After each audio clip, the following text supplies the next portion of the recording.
तो सितंबर 2025 में भारत कैसा दिख रहा है? चलिए एक नज़र डालते हैं। अर्थव्यवस्था से लेकर राजनीति और आम लोगों के मुद्दों तक हम 10 बड़ी सुर्खियों को एक साथ जोड़कर देखेंगे और समझने की कोशिश करेंगे कि ये सब मिलकर देश की कैसी तस्वीर बना रहे हैं। तो चलिए इस तस्वीर को बनाना शुरू करते हैं और शुरुआत करते हैं उन बड़े आंकड़ों से जो हमारी अर्थव्यवस्था की कहानी बताते हैं। सबसे पहले बात करते हैं इकोनॉमी की रफ्तार की। दो बहुत ज़रूरी अपडेट्स हैं जो न सिर्फ देश की आर्थिक सेहत पर बल्कि सीधे सीधे हमारे घर के बजट पर भी असर डाल रहे हैं। स्क्रीन पर दिख रहा ये नंबर 6.9% सिर्फ एक आंकड़ा नहीं है। फिच जैसी बड़ी एजेंसी का भारत की जीडीपी ग्रोथ का अनुमान 6.5% से बढ़ाकर 6.9% करना ये दिखाता है कि मुश्किल ग्लोबल माहौल के बावजूद भारतीय अर्थव्यवस्था में भरोसा बढ़ रहा है और इसका सीधा मतलब है भविष्य में ज्यादा निवेश और नौकरियों की उम्मीद। अब बात उस बदलाव की जो सीधा हम सबकी जेब से जुड़ा है। कपड़ों पर नया जीएसटी 2.0 सिस्टम लागू हो गया है। देखिए, इसमें लॉजिक बड़ा सिंपल है। जो सस्ते रोजमर्रा के कपड़े हैं उन पर टैक्स रेट सिर्फ 5% रखा गया है ताकि आम जरूरतें महंगी ना हो। वहीं जो महंगे डिजाइनर कपड़े हैं उन पर टैक्स बढ़ाकर 18% कर दिया गया है। ये एक तरह से सरकार की बैलेंस बनाने की कोशिश है। अच्छा, आर्थिक आंकड़ों से अब थोड़ा आगे बढ़ते हैं और देखते हैं कि देश के राजनीतिक और प्रशासनिक गलियारों में क्या हलचल मची हुई है।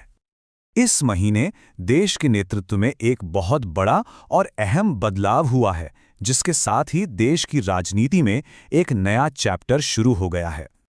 जी हां, हम बात कर रहे हैं पी राधाकृष्णन की, जो अब देश के नए उपराष्ट्रपति हैं।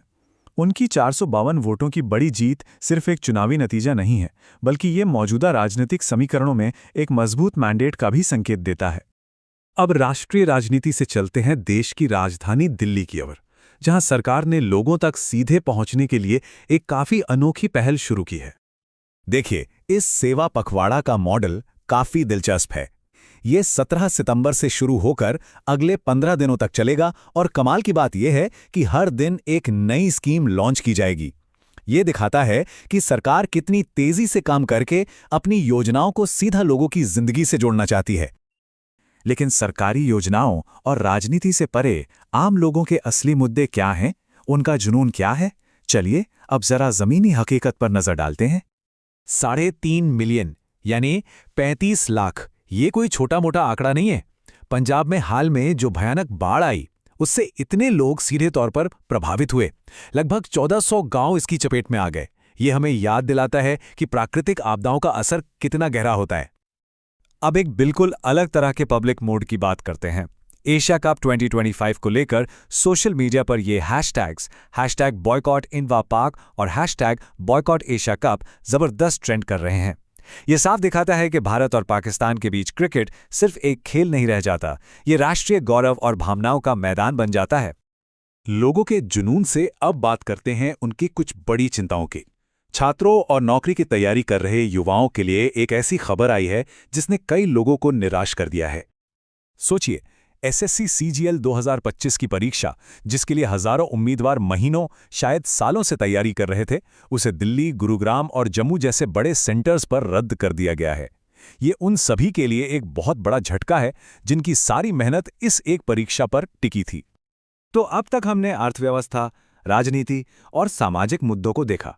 अब इस पूरी तस्वीर को पूरा करने के लिए चलिए भारत के कल्चर और डेवलपमेंट की कुछ कहानियों को भी इसमें जोड़ते हैं। ये एक बड़ी अच्छी खबर है महाराष्ट्र से। वहां के कोल्हापुर शाही दशहरा महोत्सव को अब प्रमुख राज्य महोत्सव का दर्जा दे दिया गया है।